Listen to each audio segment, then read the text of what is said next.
Hi, I'm Max Rodriguez, and this is Writers on Writing.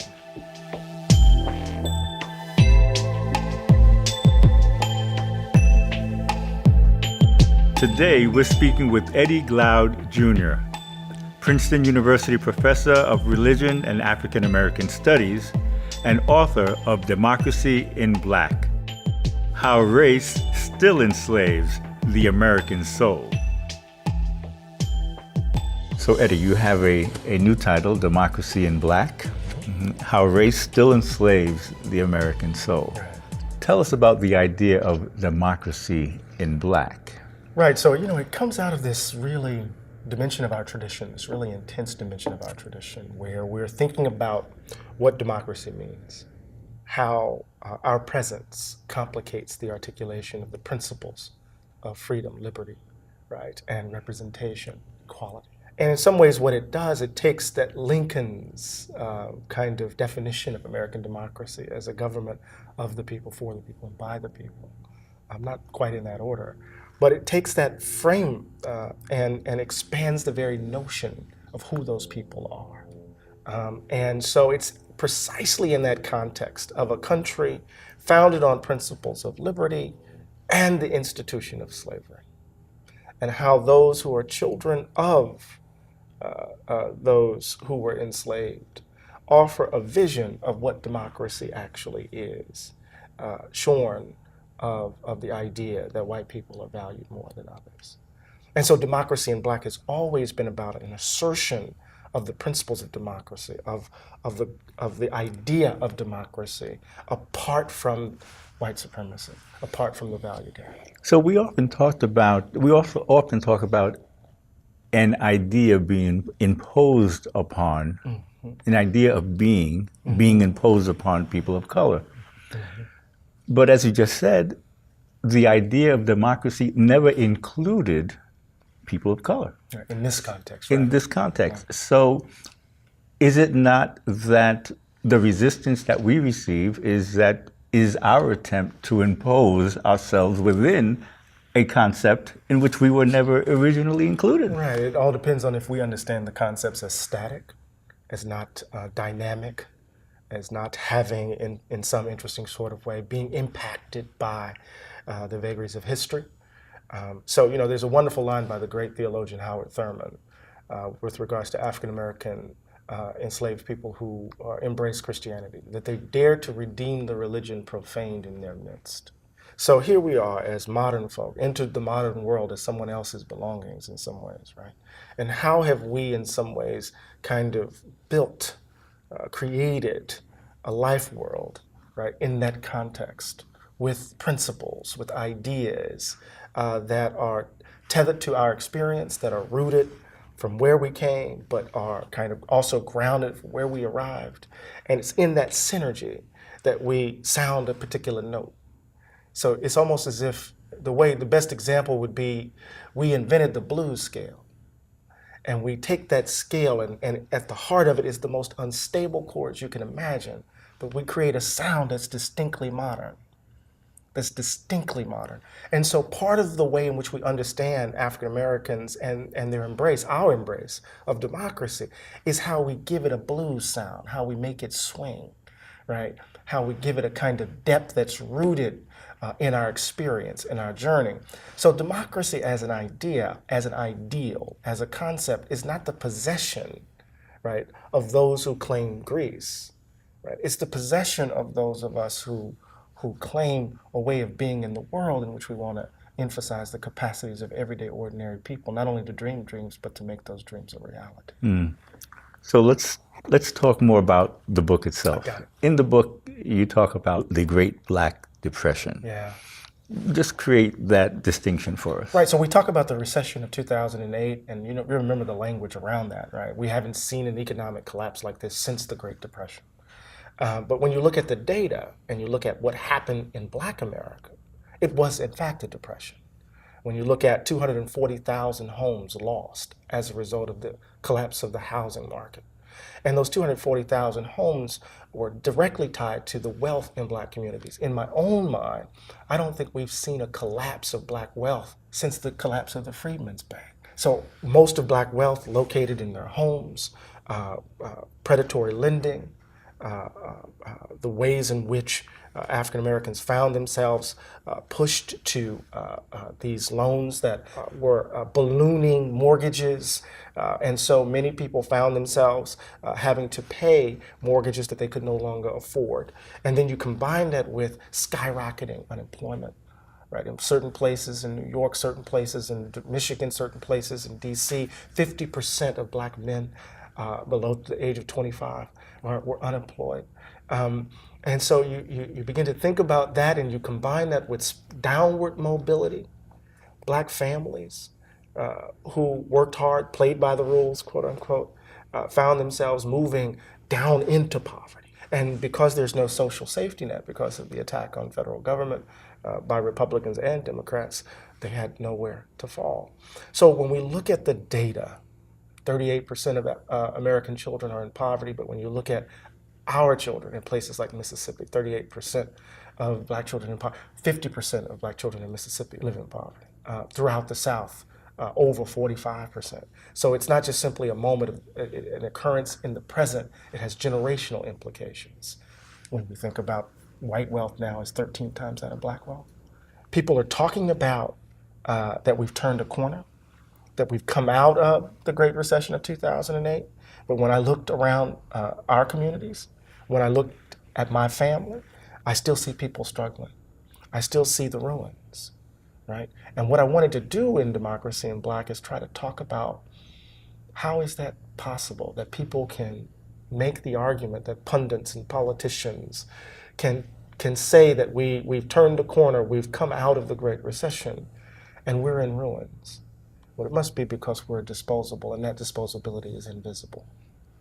So speaking about disposability, you speak also in your book about racial habits. Right. So racial habits, whatever they may be, are generally background driven. Right. They're inculcated into us. We do them oftentimes unknowingly. Tell us more about racial habits. So racial habits are they're the fuel of the value gap. And the value gap is this idea, right, that white people matter more than others. We talk about the achievement gap, we talk about the wealth gap, we talk about the empathy gap, but underneath it is the belief that white people matter more. And that belief has organized our society, organized this country since its founding, reconciling the principles of freedom, liberty, and equality with the institution of racial slavery. That's the value gap. The political scientist, late Judith Sklar at Harvard, said that America is the only modern constitutional democracy founded with slavery. So it really wasn't liberal or a democracy until the passage of the Civil War amendments. I would push it back even further. It wasn't really a democracy or a liberal society until the passage of the Civil Rights Act and the Voting Rights Act of 64, 65. So the value gap.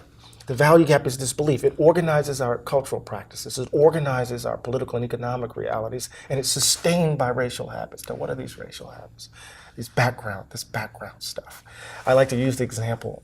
My dad was the second African-American hired at the post office in Pascagoula, Mississippi. And he knew he had precocious kids, so he moved us from one side of town to the other. And I was playing with my Tonka truck. And my white friend's dad yelled out, "Stop playing with that nigger." It is the first time I have been called that in this context, right? And I told my father, and my father, you could see the past of Mississippi kind of descend on him, and he ran outside. And we typically tell the story of American racism in that way. A family achieves the American dream, buys a big house on the hill, a child is wounded by a mean-spirited adult, then that child has to spend the rest of her life proving that she's not bad. But that's too easy, because I already knew at the age of 8 that we were moving from the black side of town to the white side of town. Because in my old neighborhood, when it rained, because the pipes were bad, the neighborhood flooded. The sidewalks weren't paved. The houses were smaller. The schools weren't as good. The community was subject to layoffs by Ingalls Shipyard and Chevron, right? The baseball park wasn't cut. Everything in the spatial environment led me to believe, taught me, inculcated, socialized, habituated me into the idea that this community was valued less than the community across the tracks. So racial habits evidence themselves in the very spaces we move about, right? In New York, you just drive New York, you're learning race. in Princeton, where I work. You just walk down Witherspoon Street and move from Princeton all the way down to the immigrant community, where you have a number of Latino populations that have been raided by INS, right? You see and you learn race, not by loud races, but by the way in which we're habituated.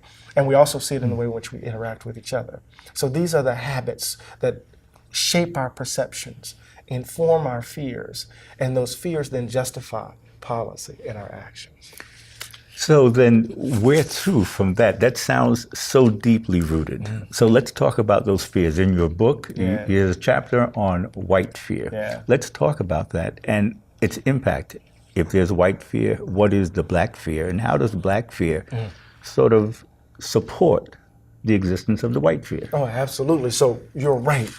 So at the heart of the book, let me say this though before I get to white. At the heart of the book is this rejection of this framing, that the problem is the gap between our ideals and our practices.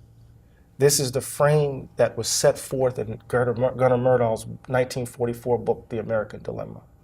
And it has informed how we've talked about race relations in this country ever since. That the problem isn't that America has built the country true. The problem is that we don't live up to our ideals. Now, as a philosopher, this is just a very odd understanding of practice and agency. That is to say, if we look at your practice and your practices constantly reveal a set of commitments that run contrary to your ideals, then we ought to believe that those practices are actually indicative of what you actually believe, not the ideals that you're positing. Right? Otherwise, it's just bad faith.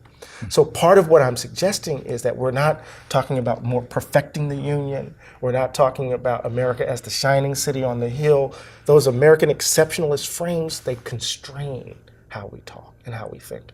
What I'm more interested in is who we are as a people. What kind of person are you? The value gap and racial habits distort your characters, and democracies require particular kinds of people to work.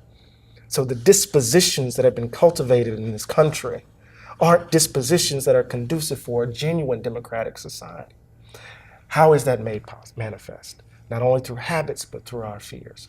From the very beginning, in Thomas Jefferson's notes of the state of Virginia, the moment, that famous phrase where he's worrying about the country, what God will do for the sin of slavery, in effect. And that chapter is a chapter, when he writes that claim, it's actually in a chapter on habit formation. What's happening to the child of the slaveholder who witnesses violence?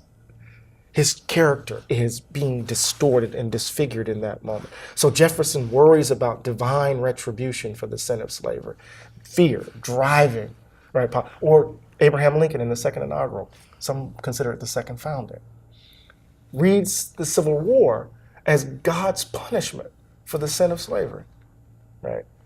Fear, divine retribution. And then, of course, there's the fear of black revenge, right? Haiti has been paying for it ever since. Toussaint Louverture and Dessalines, right? They've been paying for rebelling against the first modern black nation in the Western world, has never been forgiven for its revolt and rebellion, right? And of course, that fear of black revenge makes its way not only from Haiti, but to the Black Panther Party, to even today, where black folk can't be angry for fear that somehow we will stoke the fires of revenge, right? But the interesting thing about that, though, getting to your point, is that our fear of white fear, black fear of white fear, leads us to mask.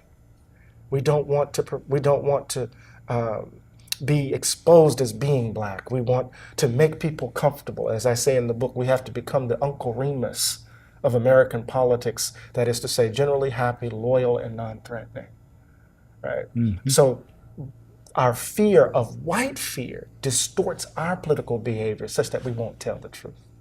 Mm. You say in your book that the task at hand is not about securing the goodness of the American idea. Mm-hmm. It is about according dignity and standing to all Americans, no matter the color of their skin. Yeah. See, that's the thing. You know, we just heard all of that American idea stuff over the course of those the conventions, particularly and ironically at the Democratic Convention. in July. And what was fascinating is that there was this kind of morning in America kind of language. This is the greatest nation on the planet. Joe Biden even said way back then, right, even said this was going to be the American century, right? And part of that rhetoric blinds us to the work, the difficult work that is needed to confront the ugliness of who we are. Because the American idea, in my view, keeps us in a perpetual state of adolescence, right? It's like Never Never Land, where nobody wants to be responsible because we're always already great. We're always already on the way to a more perfect union. So what the American idea do, what it does, right? It neuters, right? It blunts any substantive critique. The late great Sack Van Berkovich talks about the American ideology and how it absorbs critique and makes it all about America, right? And once you concede those claims, once you concede those terms, you're done.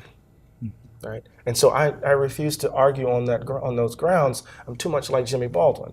I want us to argue. I want to have an argument about who do we take ourselves to be as persons, as individuals, as groups, right? That sort of thing. Going to politics, you also stated that in 2008 and in 2012, Obama sold Black America the snake oil of hope and change. Yeah, I call him a Melvillian confidence man. My goodness. Yeah. Say more. I've gotten in a lot of trouble about that. Yes. And part of what, before President Obama became president, when he was a senator, remember all of that energy around the anti-Iraq war demonstrations, hundreds of thousands of people all across the United States demonstrating against the war effort, millions of people all across the world demonstrating against U.S. intervention in Iraq. If we recall the kind of rhetoric around George W. Bush from the left, right, and you saw organizing across the country, and even before that, WTO and the protest around in Seattle, and what that suggested, and then President Obama jumped in front of that energy and became its object. Right? And so all of that grassroots energy was channeled into his presidency, and with the hope that he was in fact representative of change. When in fact, if we read the Audacity of Hope closely, he is who he has said he's always been. He is a centrist liberal, right? And so he told us he was going to change the frame, but he didn't change the frame at all. He triangulated, right? He's a corporate Democrat. Wall Street has recovered record profits. Main Street still suffering, wages flatline. He wants to pass TPP, which will devastate workers, which will definitely devastate Black workers. We haven't heard a peep from him about Fight for 15, which would disproportionately impact Black and brown communities. And then on top of that, when it comes to all the death and sadness, as we've seen in this haunting public ritual of Black grief, as we've witnessed all of our babies and uncles and aunts and friends murdered at the hands of police and at the hands of people who want to be police, right? He hasn't changed the frame. It's kind of equivalency. On the one hand here, on the other hand there. And so if you want to position yourself as someone who is an advocate of hope and change, and then we judge that rhetoric against the reality of your record, then one could conclude without hyperbole that you were selling snake oil. You also presented the idea of disremembering. Yeah. And what you wrote was disremembering is active forgetting. Yeah. So I have a couple of questions for you there. One is, please say more about that. But are you suggesting that Black people disremember? Yeah, that's such a great question, Max. All nations tell a particular story about themselves. Every nation has a way of narrating its past. And oftentimes that story is told in such a way to accent the virtue and downplay the vice. And it's about orienting us, right, to the national project in such a way that it could evidence itself in patriotism. It could evidence itself in a kind of loyalty in which one would risk one's life for that nation state. So the United States is not unique in the way in which it disremembers, but it's unique in the way in which it tries to manage and disremember its racial past. So you can imagine Woodrow Wilson calling at the anniversary of the Civil War, holding a major memorial where he invites veterans from the South and veterans from the Confederacy and veterans from the Union Army, and he talks about we are one Union, right? Putting behind, right, the most devastating war at that point that the world had seen at that point. And at the moment in which he's engaged in that moment of reconciliation, it is a ritual that presupposes active disremembering, because Black people are being lynched at alarming rates at the same time that the memorial is happening. So there's active disremembering in order to forget our sins. And what I say in the book is that active disremembering also reveals the limits of our conception of justice. Right? I must ask that. Sure. If Black people might consider disremembering, shouldn't whites as well be allowed to disremember? Well, I mean, look, there's that wonderful, I get the word from Toni Morrison's Beloved. And there's the ending of the novel where Sethe, who has literally been haunted and consumed by the embodied past, which is the ghost of Beloved, a baby that she murders to prevent her from returning to slavery. Sethe says this is not a story to pass on, although she's told the story. And Friedrich Nietzsche makes the point in his text that if we don't cultivate the ability to remember, we arrest our ability to act, to disremember. We arrest our ability to act. So there are moments where you have to, in order to get up in the morning, right, hold certain things at bay. But if you're in a position of power, if you are in some ways the inheritor of those who have caused so much suffering and pain, right, to forget is actually an intimate ritual to assuage your conscience, to tell yourself that you are somehow something other than who you actually are. In James Baldwin's words, it's to protect your innocence. And as Baldwin says in The Fire Next Time, it's the innocence is the crime. You want to walk around as if you haven't done anything, as if your hands are clean, as if you're the shining city on the hill, when all of this devastation, right, rests at your feet. And that pretty much sounds to be sort of the foundation of Mandela's reconciliation project. That's right. So you can stop telling the story, but first tell us the story. Tell us how you are complicit, were complicit within the story, right, and then we can release it. Yeah, I mean, we talk about, we talk about African American unemployment in this country. We talk about a range of, there's a standard kind of critique of Black folk as trading in victimhood, victimology, that Black folk are lazy, and there's no recognition of the history of a dual labor market in this country, where we were locked out of certain jobs. My daddy could not have gone to Princeton as late as 1963, 64, right? Or a dual housing market. The fact that we were locked out of certain kinds of mortgages for so long, which is the source of wealth of the American middle class coming out of World War II, that we were locked out of that, right?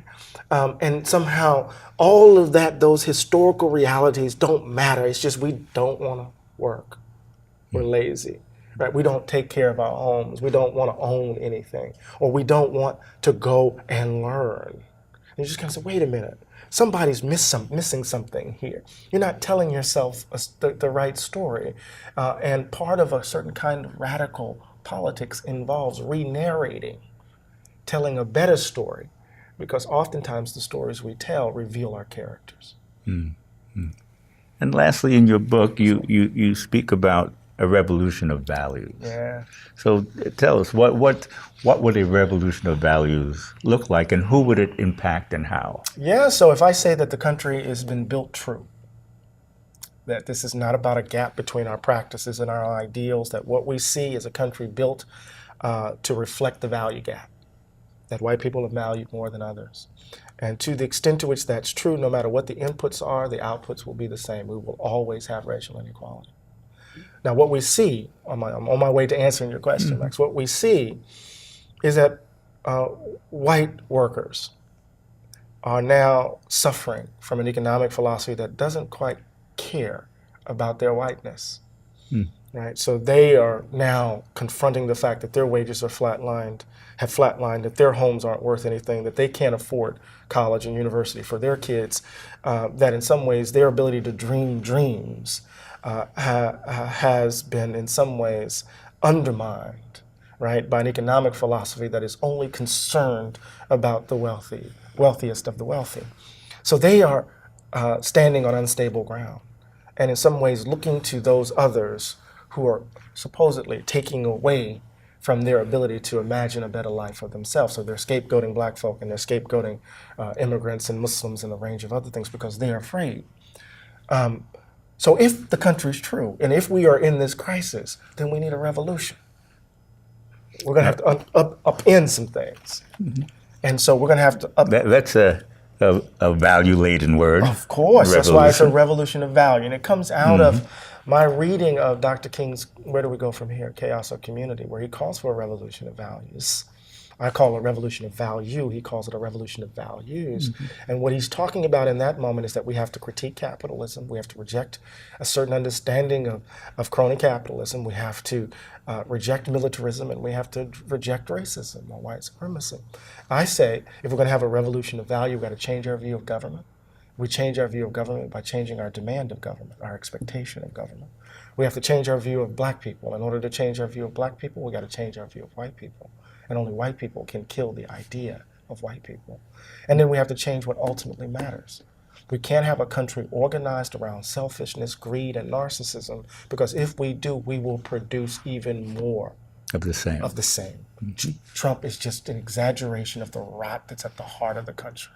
He's not the problem. He's just an indication of the problem.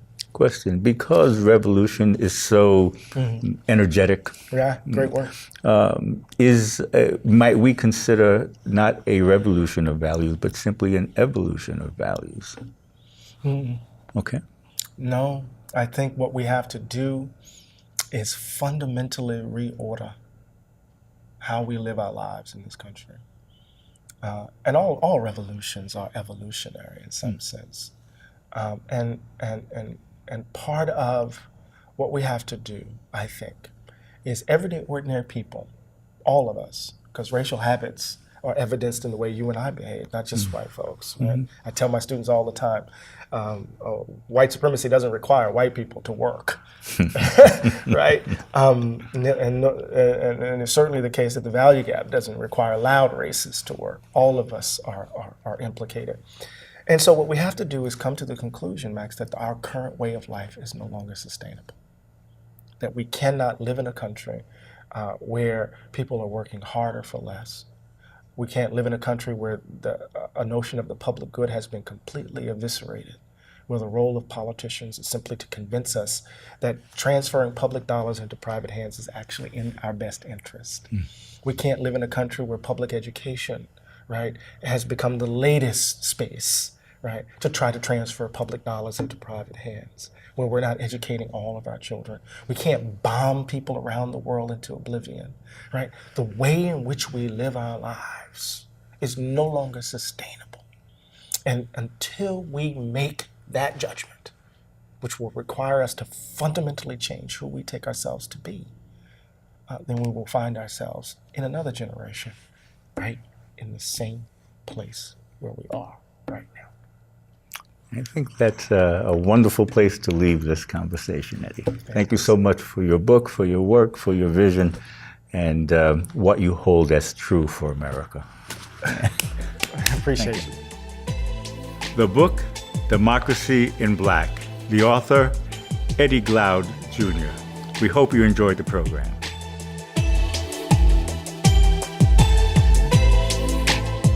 We hope you enjoyed Writers on Writing. Please visit us on our Facebook page, our YouTube channel, and on QBR.com.